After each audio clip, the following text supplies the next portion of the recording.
Jessica bukanlah orang yang membubuhkan racun ke dalam kopinya.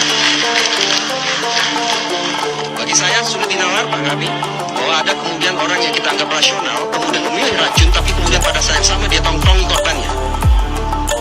Tidak masuk akal. Sekali lagi, penggunaan racun dipertimbangkan, dia pakai racun karena dia ingin mengambil jarak sedemikian jauh dari korbannya. Lantas apa poinnya dia menggunakan racun? Tapi sekali lagi pada saat yang sama justru dia tongkrongi korbannya, dia biarkan saksi mata melihat perbuatannya, dia biarkan kemudian aksinya terekam oleh kamera. Bagi saya sulit. Berseliweran banget ya di FYP. Di tempat kalian juga sama nggak? FYP-nya tentang Jessica semua.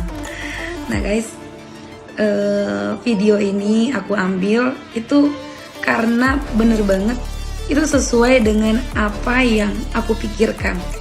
Ya, saya bukan seorang pengamat, saya bukan ahli hukum, saya masyarakat biasa yang memiliki logika. Gitu. Untuk topik kali ini berbeda, ya, di luar dari konteks saya sebagai beauty blogger, ya karena memang saya mengikuti kasus ini tuh di 2016 dan ketika ini FYP lagi, terus saya ikutin juga karena menurut saya ini menarik banget gitu ya. Kasus ini tuh menarik banget. Nah, kalau kalian tuh sebenarnya tanggapan kalian tuh bagaimana? Jessica itu sebenarnya membunuh Mirna atau enggak? Nah, dulu 99% ya mungkin orang menuduh menghakimi Jessica bahwa Jessica adalah pembunuhnya. Tapi ketika media sosial seperti ada TikTok sekarang ini, itu orang jadi lebih terbuka, jadi lebih tahu, jadi lebih mengerti. Contohnya saya ya, setelah saya mengikuti beberapa hari, lalu saya memiliki pandangan yang seperti Pak Reza ini ucapkan. Ya, jadi gini. Saya memang bukan ahli di bidangnya, tidak ahli. Saya ahli di bidang skincare. Saya ahli dalam memperbaiki wajah. Saya sebagai orang biasa berpikir secara rasional, ya secara logika seperti ini. Kalau memang Jessica yang membunuh, kenapa dia terlalu berani? Dia orang pinter loh. Dia seorang mahasiswi yang pastinya dia bukan orang bodoh, dia orang pintar. Ketika dia mau membunuh seseorang, apalagi dengan strategi meracuni orang, itu nggak mungkin dia yang sebagai dia yang sebagai pelaku dan dia yang menjalankan adegan tersebut. Saya mau meracuni seseorang, gak mungkin lah saya yang meracuni. Kenapa? Ya udah pasti ketahuan lah saya yang meracuni gitu. Kan itu tanggapan orang biasa seperti saya ya kan. Apalagi ini yang dimana jenis racunnya aja cyanida yang susah didapat gitu loh. Udah pasti dia tuh strateginya udah mungkin udah direncanakan sebulan, 2 bulan, 3 bulan, bahkan 3 tahun kali. Kata dia.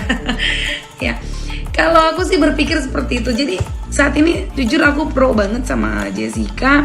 Saya merasa yakin bahwa Jessica adalah bukan pembunuhnya. Terserah kalian mau menanggapi seperti apa.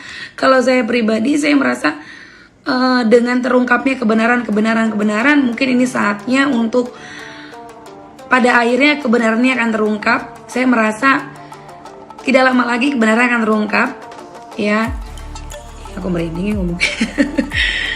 Ya, saya ngerasa bagaimanapun juga kebenaran itu akan terungkap. Mau sampai kapanpun kebenaran pasti akan terungkap.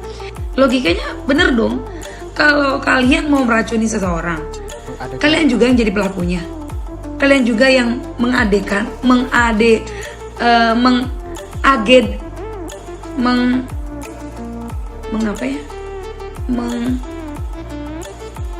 adegankan. Ya, kalian juga yang mengadegankan kan enggak. Kalian bisa suruh misalnya tukang bakso lah, apalah segala macam. Kalau kalian mau bunuh seseorang kan pasti kan butuh strategi matang untuk mau membunuhnya. Lah, kalau Jessica mau bunuh, dia yang pesan terlalu klise gitu loh. Ya orang udah pada tahu lah. Tapi ini kan pembunuhan berencana. Dia punya sianida, yang dimana sianida ini gak gampang diambil. Dia yang pesen kopi duluan, ya kan? Dia ambil tempat yang di pojok. Itu tuh klise banget. Enggak. Orang pinter tuh gak kayak gitu cara berpikirnya. Ya, itu sih kalau menurut saya ya. Kalau kalian gimana? Coba silakan berkomentar ya, coba berkomentar. Saya pengen baca ini komentar-komentar kalian, serius. Oke, thank you. Itu tanggapan dari saya. Thank you. Iya sih, memang gue nggak nonton sidangnya sih karena 2016 tuh gue masih SMP, jadi gue memang ya belum ngerti lah soal sidang-sidangan gitu. Cuma poin gue di video ini tuh bukan gue bilang papanya tuh adalah pembunuh, bukan ya. Tapi poin gue di sini kenapa papanya itu bersikeras kalau anaknya ini dibunuh. Masa kalau sebagai seorang ayah kan harusnya tuh kayak ini kenapa ya anak gue meninggal ya? Apakah karena natural? Apakah karena dibunuh? Jadi semua opsi terbuka. Tapi kok ini enggak, dari awal tuh udah kayak ini anak gue nih kayak harus matinya karena dibunuh gitu loh maksud gue. Kalau pikiran ayah yang ngebunuh tuh enggak, itu jauh banget lah dari pikiran gue. Tapi emang pure di video gue yang sebelumnya ini, emang pure gue tuh ngebahas kenapa papanya ini bersikeras. Jadi bukan oh papanya ini pembunuh nih makanya dia nuduh si Jessica. Enggak, itu tuh bukan kayak gitu. Tapi ya mungkinnya Jessica yang bunuh, mungkinnya memang karena natural. Tapi maksud gue ya kenapa lu ngotot gitu, harusnya kan tugasnya jaksa yang ngotot gitu kan. Lu kan harusnya opsi ya terbuka aja gitu, kenapa ya anak gue meninggal gitu. Tapi ini enggak gitu maksud gue. Bertobatlah supaya selamat. Ayo, sudah para ahli tuh, para pakar tuh yang kasih saran.